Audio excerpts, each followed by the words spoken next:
Okay, good afternoon, everyone. Thank you for joining us for this Procurement 101 session brought to you by the Office of the Chief Procurement Officer, Business Enterprise Development Division. My name is Sheena Akins, and I'll be doing the presentation today. I am a Deputy Chief Procurement Officer here for Cook County in the Office of the Chief Procurement Officer, and I am over the operations unit. So we handle all of a lot of our vendor trainings. We handle all of the systems that we use here in procurement, maintenance of those systems, reporting that we do to the public, and then internally, all of the reporting for your requests and things like that that we do here at the county. I'm going to go ahead and get started on the presentation. Let me share my screen, and this is the time. I want to keep you all. All right, can you all see my screen? Yes, we can see your screen. Righty. So again, this is Procurement 101. We're going to go through a couple of things. We're going to go through the different solicitation types that we use. We're going to go through the websites that we use and the resources that we have on those websites available to you all. We're going to cover the bonfire vendor portal, and then some of the other aspects of OCPO that we do that you may not be aware of. And then we'll open at the end for questions and answers.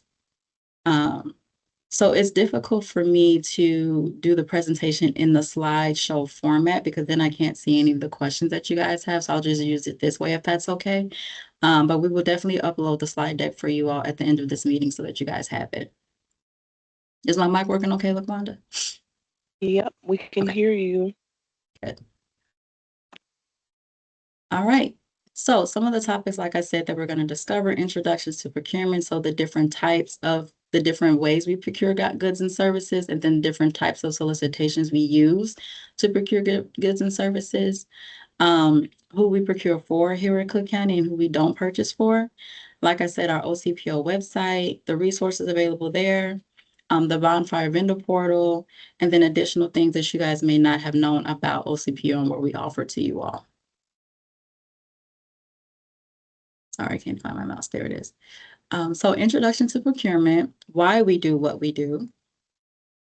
So first off, what is procurement? The technical definition is the purchasing, renting, leasing, or otherwise acquiring any supplies, services, or construction, including all functions that pertain to those acquisitions for offices of the president and the elected officials.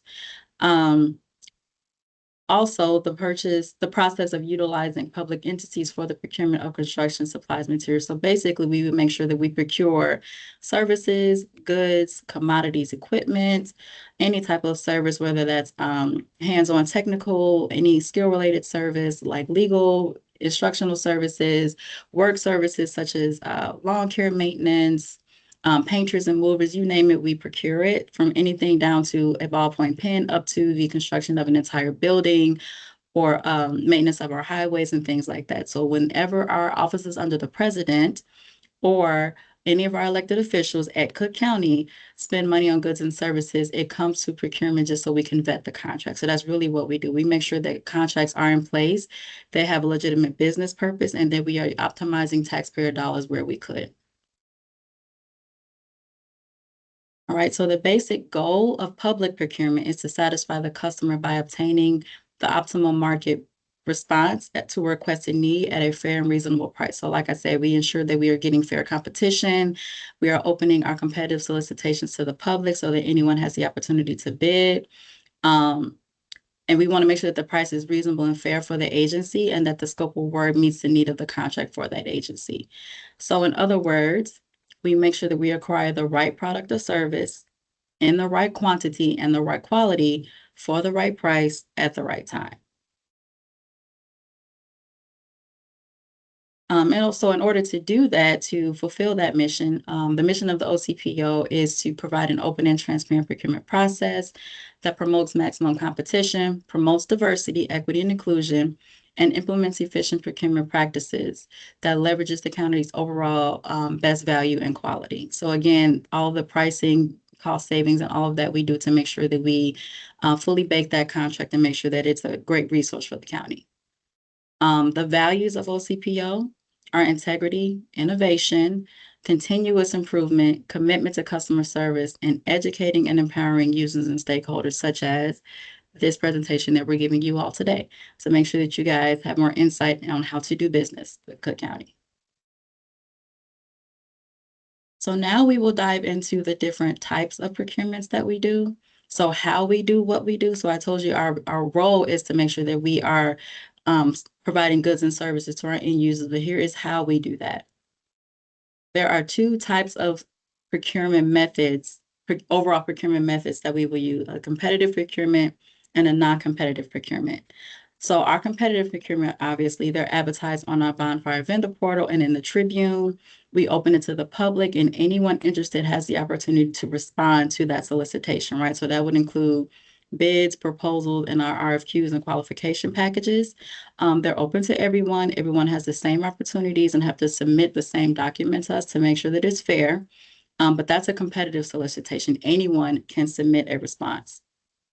Non-competitive solicitations are not advertised to the public. Those are single source items such as sole sources, amendments to our contracts, emergencies where we know exactly who we're going to be procuring with, and we go directly to that vendor, which is why they're not advertised, because we don't want responses from everyone. We're going straight to the source for those particular contracts. And so now I'll dive down deeper into the types of competitive procurements that we do. So one of the most complex types of competitive procurements is the RFP. As you all know, that's the lengthier the version of procurement. It's more hands-on. There's more details involved in that one. So this is the procurement method that is used to solicit proposals from potential vendors, where the scope is complex in nature. Factors other than price are critical, and the ability to negotiate is required.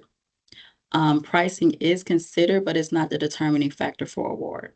So in other words, with an RFP, the using department may know what they want the overall contract to do, like what the end result of that contract will be, but we're relying on the vendors as a subject matter expert to give us a roadmap on how to get there, right?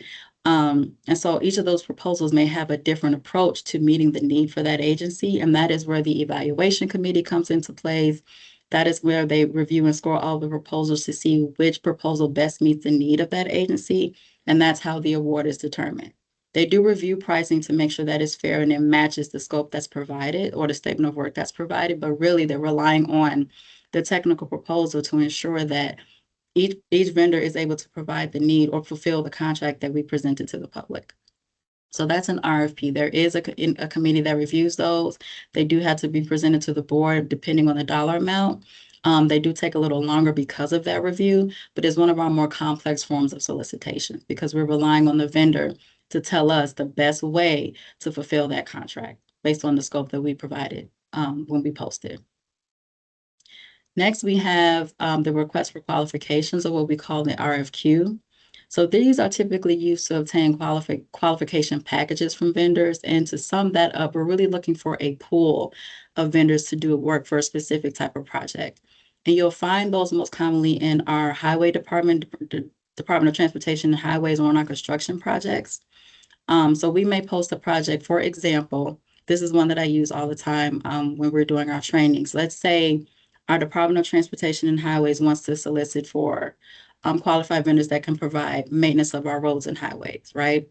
We know over time in Cook County that a lot of our streets or roadways or highways are going to have damage and they maybe need to be repaired at some time.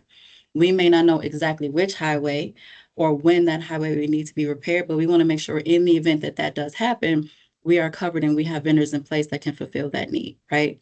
So we'll put the RFQ out to the public to say, hey, let us know why you're qualified to work to maintain our roads for us. Give us examples of work that you've done, the staff that you will be proposing.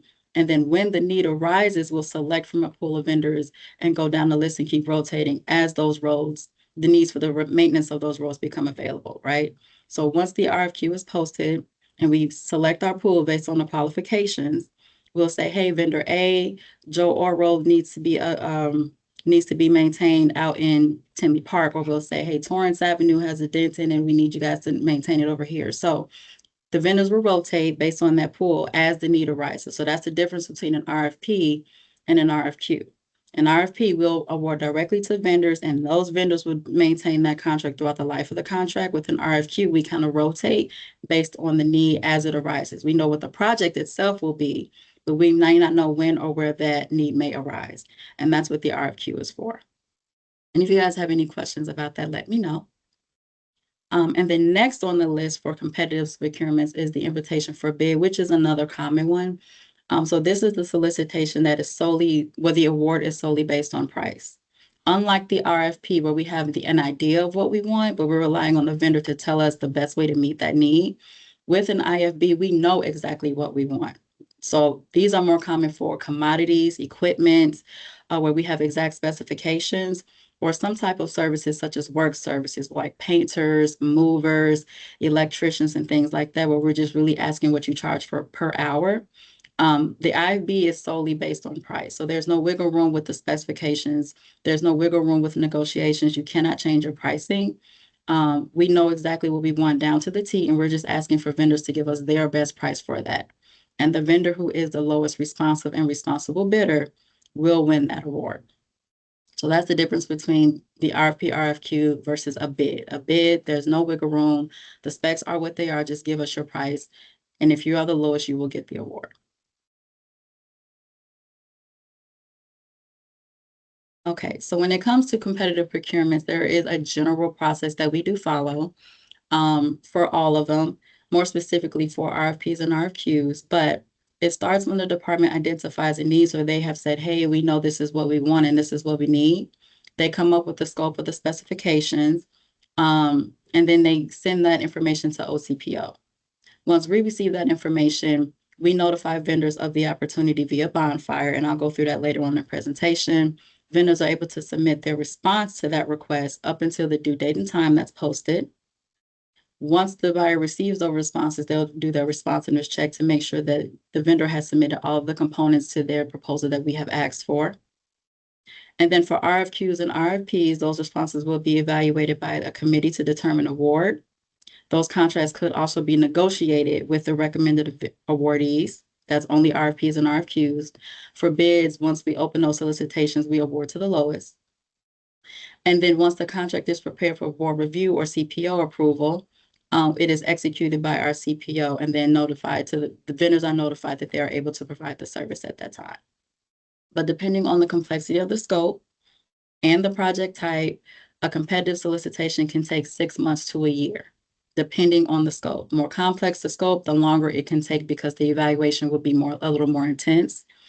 Bids normally take a minimum of 6 months, depending on if it has to go to the board or not. Now, remember, if the overall contract price is $200,000 or above, our Board of Commissioners does have to review and approve that before our Chief Procurement Officer can execute that contract and allow the vendor to start providing the service. So that adds an extra month to the procurement process. We have a board meeting once per month, excluding August, but that adds to the time frame for the solicitation.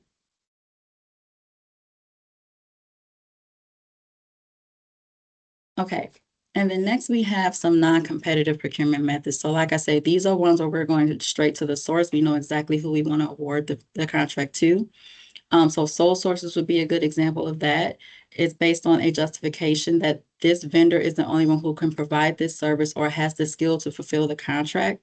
And the user department does have to justify that with us. There's a form that they fill out to show us why this is indeed a sole source and it's not a preference in the vendors that they want to use. And once it's approved as a sole source, the contract will be awarded to that vendor. And then we have emergencies, which are exactly what they sound like. There's an unexpected urgent request or a dire need where we don't have time to do a solicitation. There's a threat to public safety or risk in not maintaining public records. Something has gone wrong in the building and we have to maintain operations. Those would be considered emergencies, and those are also awarded directly to a specific vendor. And then we have the piggyback or the reference agreement. Now, there's a lot of confusion with this one because some call it a competitive solicitation and some do not.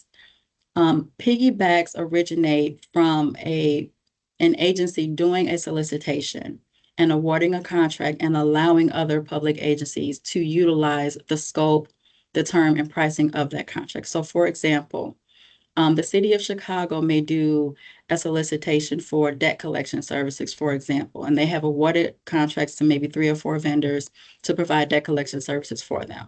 In that contract, they have to note that other agencies are able to utilize the contract for the scope, pricing, and the term for economies of scale, for example. And then the county may decide, hey, we are in dire need of debt collection services. We don't have 6 months to do a solicitation, so let's piggyback off of the city of Chicago's contract. So that's why there's ambiguity as to whether it's competitive or not. It was originally competitive, solicited by the master agency. We're just, the county would be in that example, the ones not doing a competitive solicitation to utilize that contract. But that's the difference between, well, that's what a piggyback is. And then our job order contracting, our job contracts, those stems from RFQs. So remember the pool that I was telling you guys about, where we know we're gonna need overall services. We just may not know when those services or the need for those services are gonna arise. That's when we rotate the pool of job vendors. So those stem from RFQs. And then we have amendments, where anytime we need to make a change to an original contract, whether we had to update the scope, add a using department, extend the time, or increase the funding on that contract, we have to do an amendment in order to make that document more formal. And those are all non-competitive, or what we call single source procurements.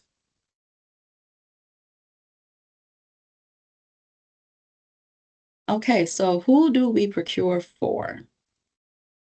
So the Office of the Chief Procurement Officer, we procure for the offices under the President, Tony Preckwinkle. So that would be the Bureau of Administration, Asset Management, Economic Development, the Bureau of Finance, Technology, the Auditor, all of the things you see listed here on the screen.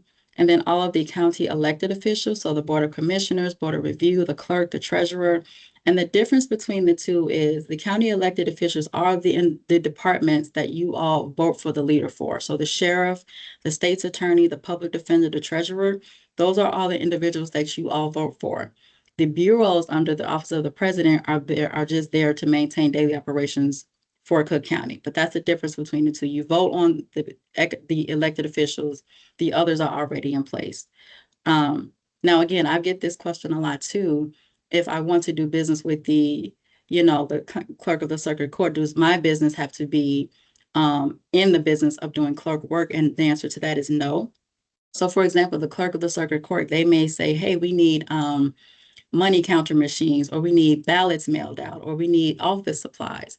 We need new chairs for our employees. We need legal services or debt collection. There's a wide range of things that they may need for the daily operations of their unit.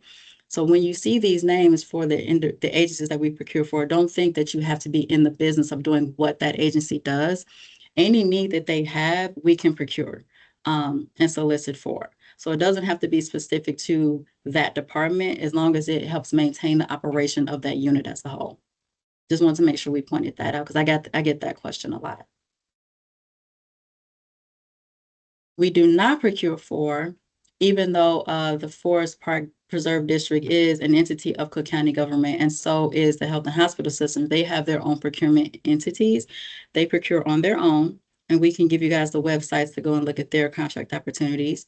We do not procure for the city of Chicago, the Housing Authority, the Workforce Board, the Land Bank, or any of the other sister agencies. We network together, but they have their own procurement authority and their own procurement agencies. The only time that we would network is if we're doing a joint procurement or piggybacking off of each other, or, at our vendor fairs and things like that, where we all show up together to train and assist the vendor community, but we do not procure for each other. And so I'll get into this when we talk about bonfire, but you want to make sure that you guys, if you're interested in doing business with any of our sister agencies, that you are also registered on their websites, because our websites do not communicate with each other. There are other city agencies that use the bonfire vendor portal similarly to the Cook County. I think City of Chicago and CPS, the public schools, I think they use bonfire as well, but their system is different than ours and they don't communicate. So just because you're registered on the bonfire portal with Cook County doesn't mean you'll get notified of opportunities that CPS has, because the two systems don't communicate. So I want to make sure that I point that out to you as well.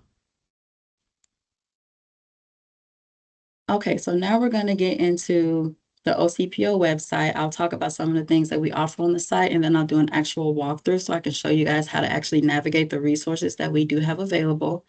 Before I get into that, are there any questions, comments that I can answer right now about what we just covered, or any other information I can give you all that I haven't covered?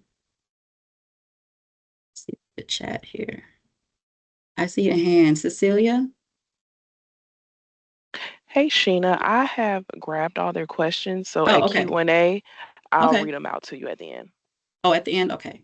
Yeah. All right, so we'll hold all questions to the end then. Sorry about that. All right, so let me continue. Hold on a second. Okay, so navigating the OCPO website.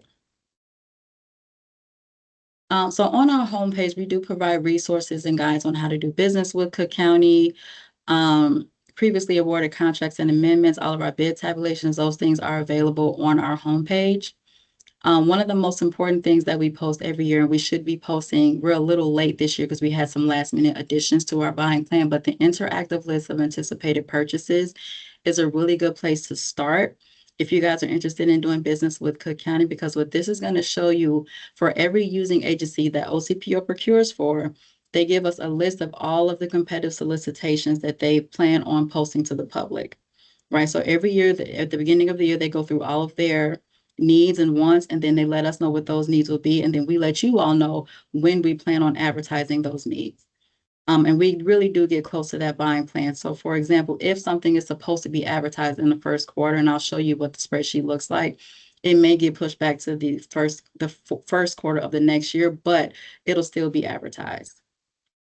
The next thing on the webpage is the current contract opportunities. So this will really take you to our bonfire vendor portal for OCPO, but we also give you guys the the procurement website for the Forest Preserve and the Health and Hospital System. So if you guys are interested in looking at their contract opportunities, you can do that on our homepage as well.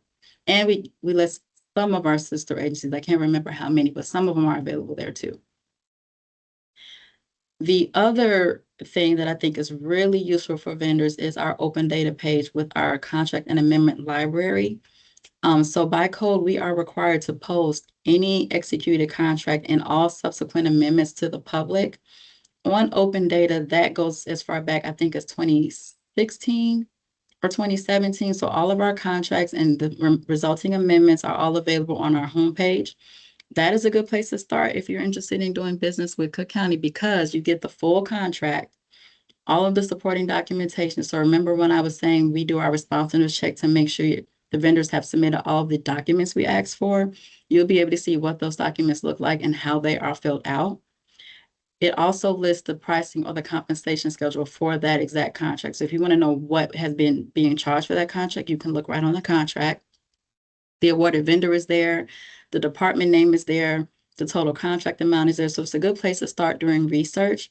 And I'll show you guys how to filter that page so that you guys can narrow down maybe for your field or the departments that you're interested in. I'll walk through that as well.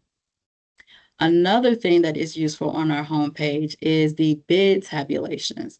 So anytime we get responses to a solicitation, especially if they are bids, IFBs, we post the bid amount and the vendor who submitted that bid on open data, so you guys can see the pricing and how competitive it was for every type of competitive solicitation that we do that involves pricing. For RFPs, we don't necessarily post the price immediately because of negotiations. That price can change, but bids, invitation for bids, are always posted within 48 hours. And I'll walk through what that looks like. Let me do that right now. Hold on one second. Okay, so in order to get to the OCPO homepage, if you go to cookcountyil.gov, this would be the landing page for that. I'm going to show you the long way, but I'll also put the link in the chat to our direct homepage, just in case you lose it. cookcountyil.gov. If you click on agencies, and then Office of the Chief Procurement Officer, this is OCPO's homepage where all of our useful information will be. So if you want to register on Bonfire, you can do that here. If you want to look up our code, you can do that here. But the quick links on the right over here is what you want to pay attention to, because this is where all the resources are.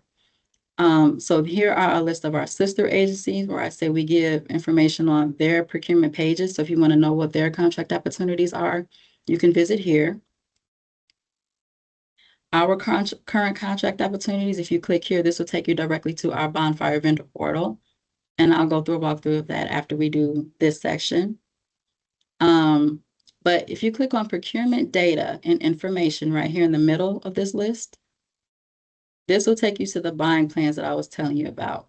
And then the current contract opportunities, the bid tabulations, and the awarded contracts and amendments. So let me start with the contract and amendments page. That'll be in the related links here on the right. So if you click on this link, it's going to take you to the summary page. You want to make sure that you click on data here on the left. And here is the list of all of the contracts and the subsequent amendments that we have executed since 2017. Now, we do have more previous to that, but this page wasn't available until 2017. So it'll give you the contract number, the description of that contract, the dollar amount, when it was released or posted in the system, the department, just in case you guys want to reach out, start and end date, and then this blue link right here should open the exact contract document for you. So this is the exact amendment that was executed by Cook County and the vendor with all of the supporting documentation associated with it. So the compliance utilization plan, the economic disclosure statements, all of those requirements that we have in order to do business with us, certificate of insurance, all of that is available here for the public to see. So this would be a good place to start in getting to know our contract documents and how they are laid out. And I do want to let you all know that depending on the solicitation type, the contract may look different. Our RFPs look different than our bids, and our sole sources look different than our RFPs and our bids. So just make sure, depending on what the contract type is, you know what should be included in that document, just in case you're interested in bidding on an opportunity in the future, because maybe 80% of our contracts are resolicited. We're only allowed to, by code, have contracts for at least 5 years. So after that 5-year mark, if we are not able to extend that contract, we will resolicit. So this was an example of an amendment. Let's see if we can do a new contract. Right, so this is a brand new contract for the Public Defender's Office for office-wide workload study and assessments. So this is what the contract actually looks like. And all the way at the end, again, I'll show you guys because this is all boilerplate. Scroll through. Sorry if I'm making you dizzy. Okay, so here's where the exhibit starts. So this is the statement of work by that proposed vendor. And this is all available to the public, so I'm not doing anything that I shouldn't be because you guys can look at this on your own. But it's a good way to get to know the layout of our contracts. It's a good way to understand how to develop a scope, because the winning scope will be the ones that we post to the public, right? It's a good way to get to know the documents and how to fill those out, all the components of our contracts. So I would say start here if you guys are interested in doing business with us and getting to know what is needed in our documents. This would be a great place to start. I am going to go back to our landing page. And then the other thing I want to show you guys is our bid tabulations list. So I was saying that whenever we have a bid come in, if you click on that link and hit data, it'll bring you to the actual list. So here's the project name and the solicitation name and all the vendors that submitted a response to that project and the pricing for their bid. So if you guys want to know how to be competitive, you'll see the winning price as well as all the prices that didn't make it. Then I'll help you guys formulate your responses for a price-driven solicitation. So those are the bid tabulations. Let's see, what else do I want to show you? Oh, the buying plan.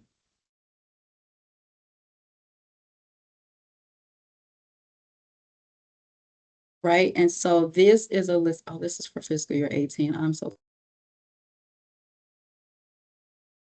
me go to the list here. Okay.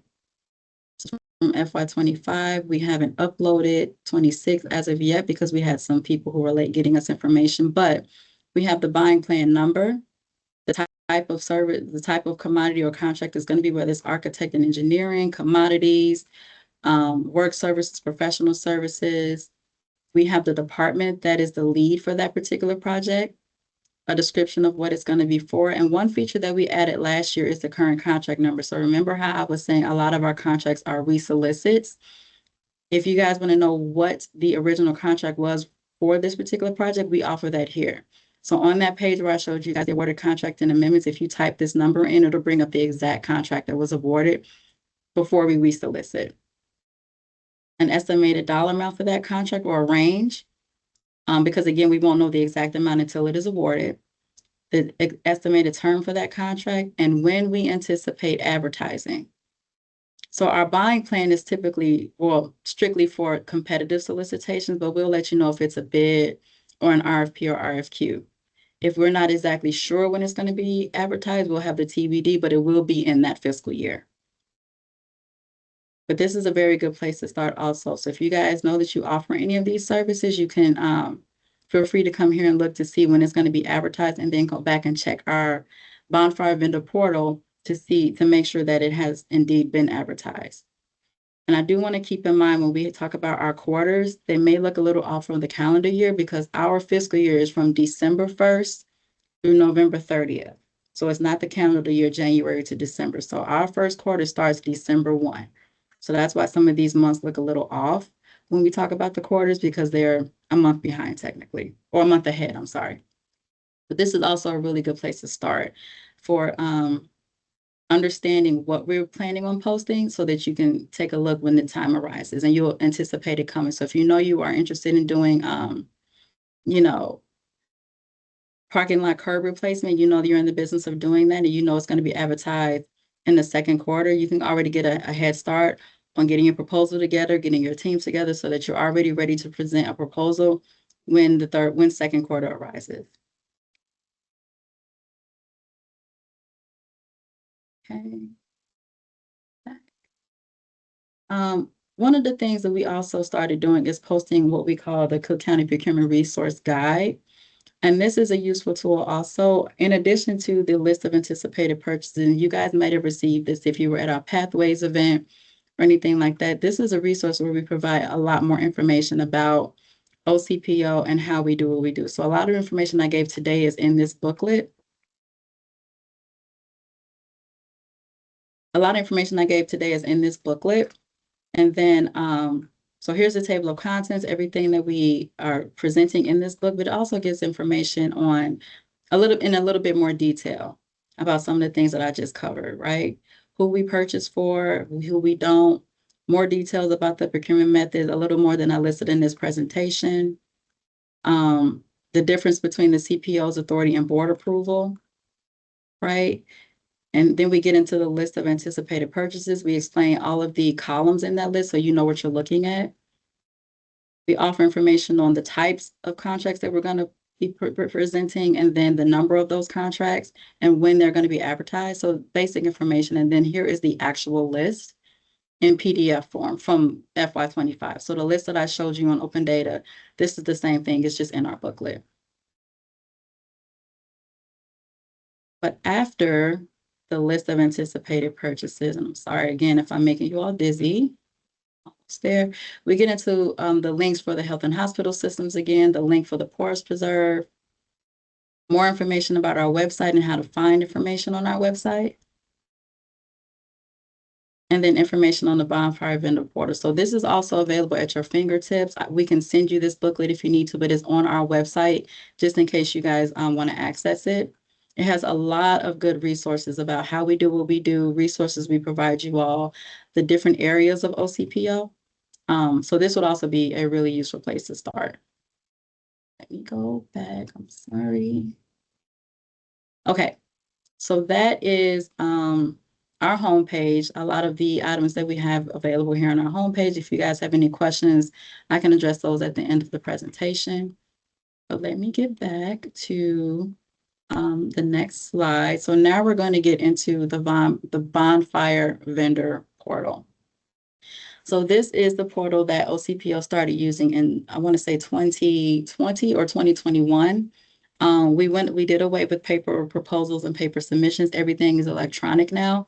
And Bonfire is how OCPO posts solicitations to the public, review and evaluate those solicitations, and then make the award flow solicitations. So I'm sure many of you are already registered in Bonfire, but I'll go through how to do that registration. But we only receive solicitations via Bonfire now, so it would be a good idea to go ahead and get in there, register if you haven't, and make sure you select as many commodity codes as you can. For example, if you are in the business of construction, it will be useful for you to select commodity codes in lumber, plumbing, electrician, building maintenance, roads and highways, anything to make sure that you get notified of all construction opportunities. The way OCPO post solicitation is by commodity code, and we may choose maybe 3 or 4 depending on the scope. But the more commodity codes you have associated with your profile, the more visibility you'll have into contract opportunities. So I know sometimes you'll get in there, if you're in the business of construction, you may just choose construction as your commodity code. You may be more limited into the notifications that you could possibly receive if you registered for more codes. I do want to point out also that procurement uses UNSPC commodity codes. I'm pretty sure a lot of you are registered or could be registered or thinking of registering with our certification department. And the difference between the codes that we use, they use in the next codes, which is different than the UNSPC code. So they classify differently than we do. So make sure you guys become familiar with those UNSPC codes, and I'll put the link to the website for those codes in the chat so that you guys have that, but they're very, very different. And I want to make sure also that we point out, if you are registered with our compliance division in the B2G system and the systems that they use, that does not guarantee notification to Bonfire. Those systems are separate and they do not communicate. That is a question I have gotten a lot also. Well, I'm registered with the compliance team and I'm certified. Why aren't I getting notified? Because you have to register on Bonfire separately. And I want to make sure that I point that out too. We use separate codes and a separate system for procurement. Even though BED is an entity of procurement, they have their own operation, and so do we. And at the moment, they do not communicate. So if you want to broaden your reach of notifications that you get from us, make sure you register in Bonfire and choose as many commodity codes as you can. The rest of this is pretty straightforward. It kind of explains what I already said. So let me just dive right into Bonfire for you. So, and I'll put the link to the portal in the chat as well, but this is the actual live portal. So anytime you click on our Bonfire vendor portal, and you'll know that because it'll say Cook County and it'll have our logo. The city of Chicago's will have their own logo and vice versa. But this is where you can see all of our open contract opportunities. You'll see 3 tabs here at the top. You'll see open public solicitations, which is what's open to the public now. You'll see past opportunities, so things that have closed that you're no longer able to respond to, but you can still get visibility into. And then you'll see my opportunities. So anything you have shown interest in or responded to will be in this tab. But for the purpose of this meeting, we'll stay with the public opportunities tab. So this provides a list of everything we have posted right now, the contract number, the description of the service, the lead department, when it is scheduled to close, and then you'll see this button right here that says View Opportunity. So I'm going to click on the View Opportunity button for this one. Oh goodness, sorry about that. I have to tell the system every day that I'm not a robot. Okay, and so once you get in, it'll give you more summary to the project, right? But in a little more detail. So the open date, the close date, when questions are due, who the buyer is. It gives you a calendar here of when the solicitation will close as a visual. You'll get the project description, any commodity codes that were selected for this project. And then here, you'll have all of your supporting documentation. So this is where the buyer is going to give you guys the actual solicitation document, any addenda or any necessary exhibits that you need to submit a response. You can download those documents here for your review, but everything is available here. This is what the buyer wants you guys to have information on. And then the next section is the requested information. So these are the documents or the portions of your proposal that you have to submit in order to complete your response. If you leave any of these empty or blank, you will not be able to hit that submit button. So the difference between the supporting documentation, these are just as reference. These are what you are required to submit in order to complete your response. And since this is an RFP, there'll be a lot more documents here. The bids are not as detailed as this, but that's the difference between these 2 sections. I want to make sure I point that out because we get that question a lot too.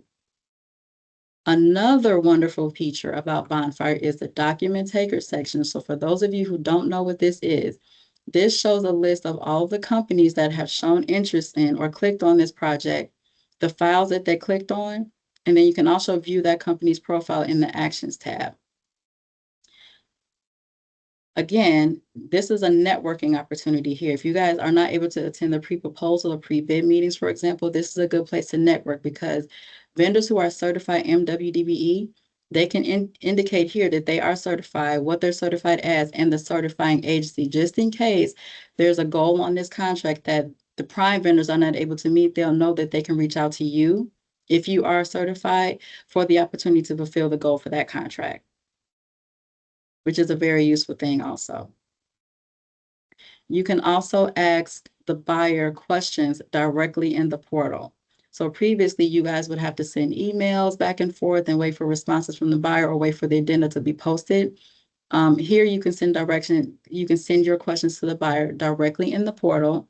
The buyer will get the full list of questions. It'll look like an email chain and they can respond to all of them. This decreases any human error in missing emails or accidentally leaving out a question. They run a report and all the questions that are submitted in the system are available for them to respond to. So up until the due date for questions, you guys can type your responses here. And when the buyer responds to those questions, it'll be in the public notices section here. Anytime they want to notify you all of something like I posted an addenda or the RFP document has changed, or here's the answer to all of your questions, or here are the pictures that you guys asked for, they will do that in the vendor notices section. And if you're registered in Bonfire, you'll have access to both of these. Now, I clicked on View Opportunities from the homepage to get here. This is a summary page. In order to actually open the exact specification documents, in order to actually open the exact pricing sheet and submit your responses, because right here you see what's required, but you can't click anything. In order to do that, you have to actually click Prepare Your Submission, right? So you can't get the details for that unless you're completely registered in Bonfire. I am set up as a test vendor, so I'm going to go ahead and click that button, right? And it tells you how many days you have remaining. It gives your vendor profile. And then here is where you can start uploading all of the required documents and files. Now you want to make sure you pay attention here. Most of these will say required, but some of them may be optional, it may be subsequent information that's just good to know from the user department. But make sure you pay attention to that. If you do not submit a document or some type of file for any of these items, the system will not let you finalize your response or submit. So I want to make sure that that's clear too. You can view the summary of the solicitation by clicking View Opportunities. To see the specifics of what you need to submit, you have to start a submission. Now, again, you don't have to submit if you're not ready. You can start uploading and hold it here and it'll save in your profile until you're ready to submit. And then once all of your documents are uploaded, you're free to hit that submit button if it's before the due date and time. I want to keep that in mind also. But if you do happen to submit a response, and let's say I forgot to add a document that's needed for my audited financials, for example, you can go back in and edit your response, but you will have to hit the submit button again. Once you submit your response, and if you start making any edits to it, it puts them back in draft state, and OCPO cannot see your response if it's in draft state, even if you've already submitted before. If you touch it again, you have to resubmit. I want to make sure I point that out too, because we've had a couple of protests with that, because vendors will go back in and try to edit and forget to submit again, and we can't see it if you don't hit that submit button after you touch it at any time. And if there are any questions about that, we can address those at the end. But this is the Bonfire vendor portal, a good place for you all to start. And I think what's great about the portal as well as our homepage is this will let you know for all the different solicitation types, what could be required from you.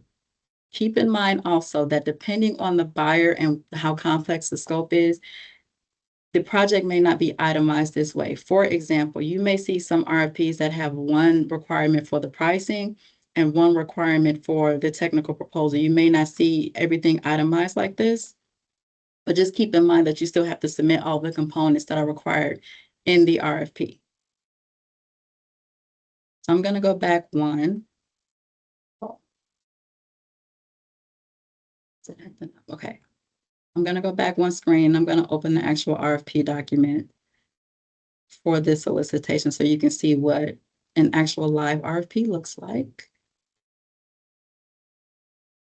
Right? So here's an RFP for sexual behavior assessment. for one of our using departments. Again, the cover, it just gives you information about the buyer, who you can reach out to, when the pre-proposal meeting is, where bids must be uploaded, and things like that. The table of contents, letting you know where you can find all the documents. And then we get into the actual overview and introduction of the department that's requesting. It gives you an overview of Cook County as a whole. It gives background information as to where the project came from and why the need arose. And then it gives details about the scope and what's required for you to submit a proposal. So here's the actual scope that this project is looking for, the different components of that scope. And some of them can be lengthy, some of them not so much. This might be a pretty lengthy one. And then we offer you guys the schedule. So when you can anticipate certain things happening, like when the proposals are due, when inquiries are due, when the pre-proposal conference was, instructions on how to submit, links to where to find everything in case you need additional documentation. And the rest of this is kind of boilerplate, when the pre-proposal meeting was, how you should set up your proposal, if we post any addenda, where we're going to do that. A lot of boilerplate. Another thing that I do want to point out also, and our compliance team brought this to my attention, I want to make sure we bring it to yours. As a whole, the county does strive for certain MBE, WPE participation, right? As a whole, 35% optimally, but depending on the scope, the specific requirement for each contract could be different. So although we strive for 35%, this contract may only have like a 12% goal because of what's in the market and the availability of vendors that can actually do the work on this contract. And I'll scroll to the page so you can see what that looks like also. But before I get to that, it talks about the evaluation process. So you guys have insight as to what that looks like. Pay very close attention for RFPs and RFQs to that evaluation criteria, because that is your grading rubric. That is how you're going to be scored and evaluated and how the committee is going to make a decision.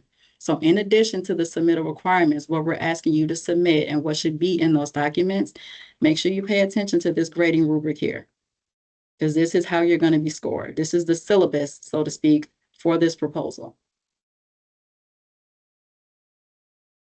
If we score pricing, well, we will score pricing. What that pricing looks like, if we have oral presentations, meaning if we had any additional questions after we reviewed the technical proposal and we invite you back to do that presentation, that's what the oral presentation is, for you to clarify anything the committee needs. And then the best and final offer. So the way the process works for an RFP, I know with an IFB, we say we just make the award to the lowest responsive and responsible. Well, for an RFP, after the buyer does the responsiveness check, the committee reviews all of the technical components of the proposal, meaning your qualifications, your org chart, your key personnel, your resumes, your approach to the project, how you're saying you're going to fulfill the contract. That's the first step. They score those. And then separately from that, they look at the pricing afterwards. And then they score the pricing. After they score the pricing, they may shortlist. So if we got 10 responses, maybe only half of those will make the shortlist. We'll reach out to those vendors for clarity. And that's when they'll do their oral presentation. The oral presentation is supposed to address any outstanding concerns or questions that the committee has. And based on the outcome of those presentations, we'll ask you all for the best and final offer. So let's say, for example, you guys proposed $1 million contract to do this sexual behavior assessment. And after the oral presentation, we decided, hey, component B of your proposal, we may not need so much, or can you revisit that because it seems like you have more staff than that's needed for this project, and the pricing may come down, and then you can present your BAFO at maybe 900,000 instead of $1 million, for example. That's kind of how that works. But that is scored also because we want to make sure that the price is fair and reasonable for the proposed scope of work. And then we get into how we look at the proposals. We want to accept late proposals, what's considered a complete proposal. But the next thing I want you guys to always pay attention to, in addition to the evaluation criteria scoring section, is the submission requirements, because this is where we outline what we want you to submit and what should be in that document. Sometimes it can be a little lengthy. Sometimes the user departments will ask for a little more information, but this is where we spell out, hey, for your qualifications, this is what we want to see. For your key personnel, this is what we want to see. Now, keep in mind also, and I know I'm talking a lot, I do apologize, but I think it's useful for you all to know. when it comes to the submittal requirements, we are asking for these items at a minimum. If you think there's more that could support you being awarded that contract that can further justify your ability to perform the service, please provide that. You're not limited to what we're saying here. This is just what we want to see in order for you to move forward in the consideration process. And I get that question a lot. When we've done debriefings, vendors might say, well, if I knew you were looking for that, or I had that information, you just didn't ask for it. Well, if you knew that it was necessary for your proposal, then go ahead and submit it. This is your chance to show off and to show out, to let us know why you're the best reason, why you're the best proposal, and why we should choose you. So keep that in mind also. And again, that's for RFPs and RFQs. With bids, there is no wiggle room. But if we are asking you to provide a response or qualifications, make sure that you go above and beyond to make sure that you are considered for the award of that contract. And here are all the different components that we do ask for. And I know in the example we gave in Bonfire, there was an itemized list of all of these things. This is where that came from. Right? And then we get into the pricing sheet, which you can fill out in Bonfire. And then at the end of all of our solicitations, whether it's an IFB, RFQ, or an RFP, we give a list of all of our exhibits. So these will be the documents that we need you guys to submit back to us. All of the disclosure forms, oh, they're not listed here. I'm sorry, she provided these documents separately.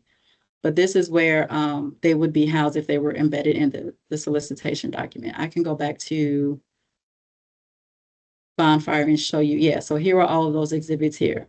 The professional service agreement, the economic disclosure statement, any addenda acknowledgement form. Want to make sure that you guys know that they're available here. So since this was a lengthy document, they were separated so that the RFP wouldn't be so lengthy because it's hard to post lengthy documents. But they're all available here for you to reference. The other thing that I want to point out really, really quickly before I get to the end of presentation, for an RFP and RFQ, for example, we will give you guys the actual contract that will be executed based on the result of this solicitation. You guys have the opportunity to redline that contract. So if there's anything that your company doesn't agree with, any legal considerations that you guys want revisited or want to negotiate with us, you can do that here in this document. You can redline this and send this back to us, and our legal team will review. We will give you the entire boilerplate. So obviously we don't have the vendor name or anything filled in because we don't know that yet, but you'll have the actual terms and conditions, the general conditions, and all of the federal clauses in this contract for your review. I'm not sure if vendors are aware that they can do that, but you can make suggestions to the language here. We don't have to approve it, but we will definitely review it and give alternative language if we can. But this is the exact contract document. Once we have an awarded vendor, their information will be input into this document here. We provide that with all of our RFPs. I think I have covered indeed everything related to Bonfire. Yep, document taker, subcontracting. Okay. Okay. All righty, so that is the end. Oh, no, it's not. I'm so sorry. One more important thing. Bid preferences and credits. This is something that I'm pretty sure a lot of people do not know about, or vendors do not know about. We get this question a lot. So let me explain what the bid preferences and credits are. One, they only apply to IFBs where the award is solely based on price. They don't apply to any other type of solicitation, but it's very useful in helping you guys get the award. So what it does, it applies a discount to your bid amount in order to help you be the lowest responsive bidder. So let me explain how that works. Let's say, for example, let me go through the list of what the credits are first. Let's say, for example, you submitted a bid for commodities for office supplies, and your bid was $100,000. Company A's bid is $100,000, right? Company B's bid is $97,000. The apparent lowest bidder would be the company B at the $97,000, right? Because that's lower than the 100. But let's say company A with the $100,000 bid applied for the local business preference, and they were awarded that 5% discount, right? The 5% will go toward that bid amount. So instead of the $100,000, that bid award amount will be $95,000. So they would beat the $97,000 bid. Your contract amount would still be $100,000. This is just an incentive to help you win. And I hope that makes sense. So we're not taking 5% off of your payment amount or your contract amount. We're taking 5% off of the award amount to help you win.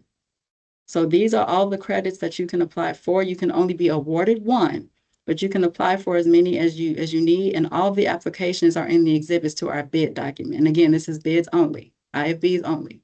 And I really hope that that makes sense because a lot of vendors don't know that they can utilize this. The most popular one is the local business preference. This 5% here, we do award those pretty often. So again, if your bid was $100,000 and you won the local business preference, your award amount that we post to the public will be 95,000. Your contract will still be for 100. And if there are any questions about that, please let me know. But that's what the bid preferences and the credits are for. Here are the different ones that we offer. These are also available on our website if you guys want to review those, and I'll make sure this is posted, that LaQuanda gets this presentations to you also, that you have this list here.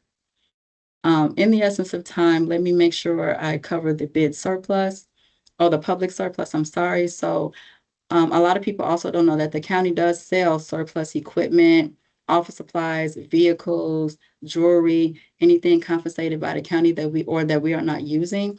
You guys do have the option to go in, and there's an auction that takes place, and you guys can purchase those items if you need to. The most common items that we sell are office desks and chairs, and then probably vehicles that are no longer in use or have been confiscated by the county. Here's the link where you can look at the list and actually bid on things for that, just so you all know. But we do actually sell items as well to, instead of procuring, we also sell items that are in surplus or underutilized at Cook County. So let's get to the Q&A so that you guys can have all of your questions answered, because I know you have a few and we have a few minutes left. And I apologize if I took too long, but I think some of this information is really, really useful, and a lot of vendors didn't know about it, in my experience. So any questions, and I'm free to stay over if you guys need to. I don't have a meeting right away, but do you guys have any questions about what was covered today, or any questions in general about procurement? Yeah, so I will read some of the questions that I grabbed throughout the chat. Okay. I think you answered a lot of the questions though, Sheena, as I was Okay. listening to the presentation. Okay, Okay. so how accurate is the buying plan for Cook County 2026, and is it a good way to find out what contracts are upcoming? It is extremely accurate. I would say 90 to 95%. There may be one-off instances where a need arises that they did not anticipate. For example, like when COVID happened, we weren't anticipating needing all the PPE and safety equipment and sanitizing needs, but we had to solicit those. So obviously they weren't on the buying plan, but it's pretty accurate. We give the buying plan number when we post to the public, and then also when the solicitation is posted, it will have the buying plan number on it, so you can cross match. Thank you. What are the dollar amounts for non-competitive? Oh, and let me add, so we do not offer coming off mic for our attendees. So if you do have a question, please just put it in the chat and I will read it out to Sheena. What are the dollar amounts for non-competitive procurement, and how do you become a vendor with this status? Okay, so there isn't necessarily a dollar amount. Anything over 25,000, let me rephrase that. Anything over 25,000, we do post to the public, right? So if the contract is estimated to be more than that, you'll be notified. The difference between our competitive solicitations and non-competitive solicitations is not price driven, it's scope driven, right? So with the RFPs, RFQs, and IFBs, we're asking the vendor to give us a proposal with those single source items. We know exactly who we're going to go to, and we know the exact scope that they're going to do. So it's scope driven, not price driven. The only thing that is price driven when it comes to how we award is whether or not it has to go to the board for approval. Any contract that is $200,000 or above has to be approved by the Board of Commissioners before the CPO can sign it. If it's below that $200,000, it can go directly to the CPO for execution, which takes a shorter amount of time. So that's the difference between that threshold. And I hope that answers that question. Thank you. And then there was also a question related to receiving the presentation and follow-up material. So to attend, you probably got some type of communication from us and you used the team link to register. From there, I will capture everyone's email information and I will send out a follow-up with the recording of this presentation as well as the presentation and some other helpful links. Okay. In situations where there's a very limited pool of qualified MBE, WBE firms in a specialized service area, is it generally acceptable from a procurement standpoint for the same MBE/WBE firm to appear as a subcontractor on multiple competing proposals for an RFP? We have had that happen before, but I do think that the problem arises if we are doing a solicitation where we award more than one vendor. So for example, the debt collections example that I gave earlier, we did award 4 contracts for that. There would be a conflict if the same MBE vendor was on 2 or 3 of those. But if you want to network and get your foot in the door, you can be on multiple proposals. We'll just have to navigate what that looks like if more than one proposal that you're listed on is going to be awarded. But you can be on multiple proposals. There's no conflict there. From where can we access sole source contracts, or is it a direct invitation to the supplier? That is a direct invitation to the supplier. You can access the contract document that was executed on our open data portal, but the user department is responsible for doing the research to vet whether or not a vendor is a sole source vendor and letting us know that. So we don't select the vendor. We just make sure that the project itself is indeed a sole source. Okay. Does your procurement office allow the use of unincorporated joint ventures that include a certified WBE or non-WBE partner? We do. For example, if you are doing an RFP, we would just have to have the org charts and resumes and subsequent documents from each venture in that joint venture. So if it's 2 companies working together, we need to see that information for both. So both companies will have to submit those EDS forms, the compliance forms, and things like that. But we do that. We have done that on occasion, yes. Does that answer the question? I hope so. All right. And there were 2 questions related to food service contracts with the counties, if there Mhm. are opportunities or any examples from the past. Yes. Yes, we have a lot of food vendors. So we have juror summons meals. So all of our vendors, or all of our jurors, obviously they have to be fed throughout the day. We have juror summons. We have food for our correctional facilities, like our jails and things like that. We have um, produce. We have eggs and juice. We have bread goods and things like that. We do have several opportunities for that on our webpage. And if you look on open data, you can see the list of all the contracts that we have posted. Mm, all right. Um, and there was a question that was actually answered in the chat by another vendor. Are there any formal/informal opportunities to introduce ourselves to primes? And someone mentioned that the small business development centers have Mhm. meetups with primes and subs.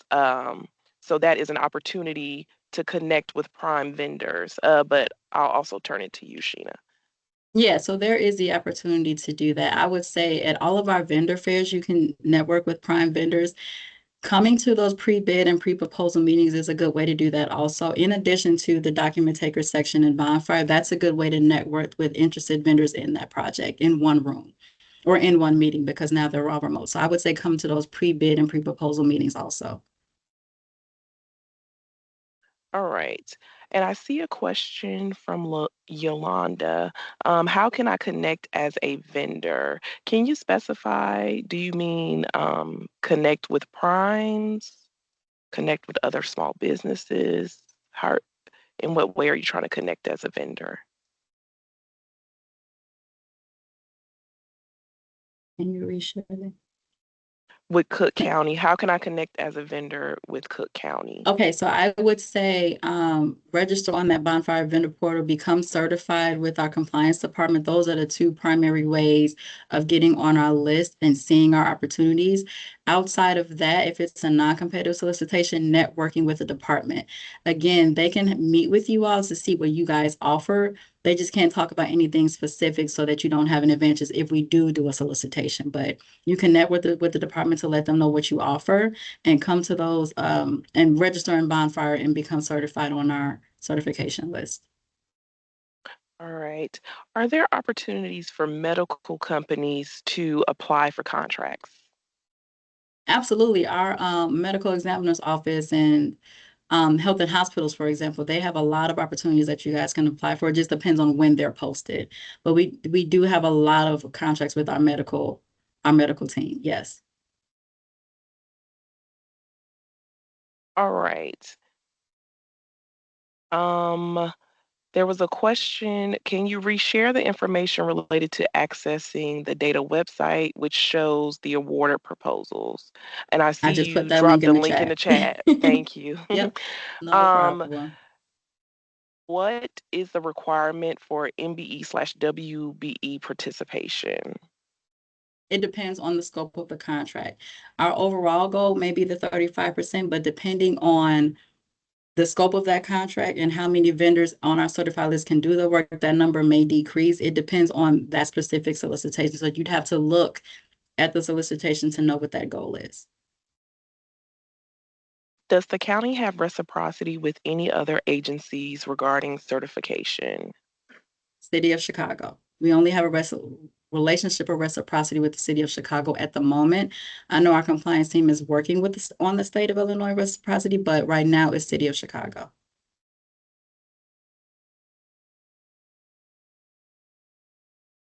All right. Thank you.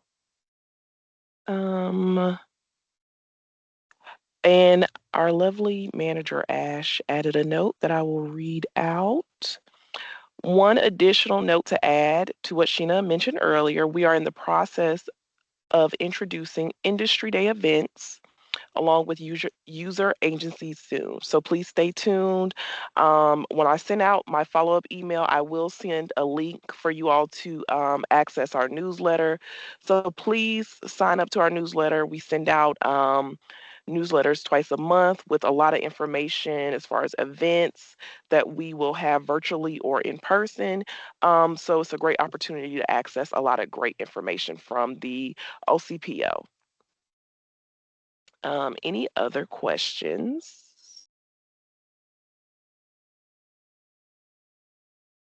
Right. Right. Well, thank you again, Sheena. No problem.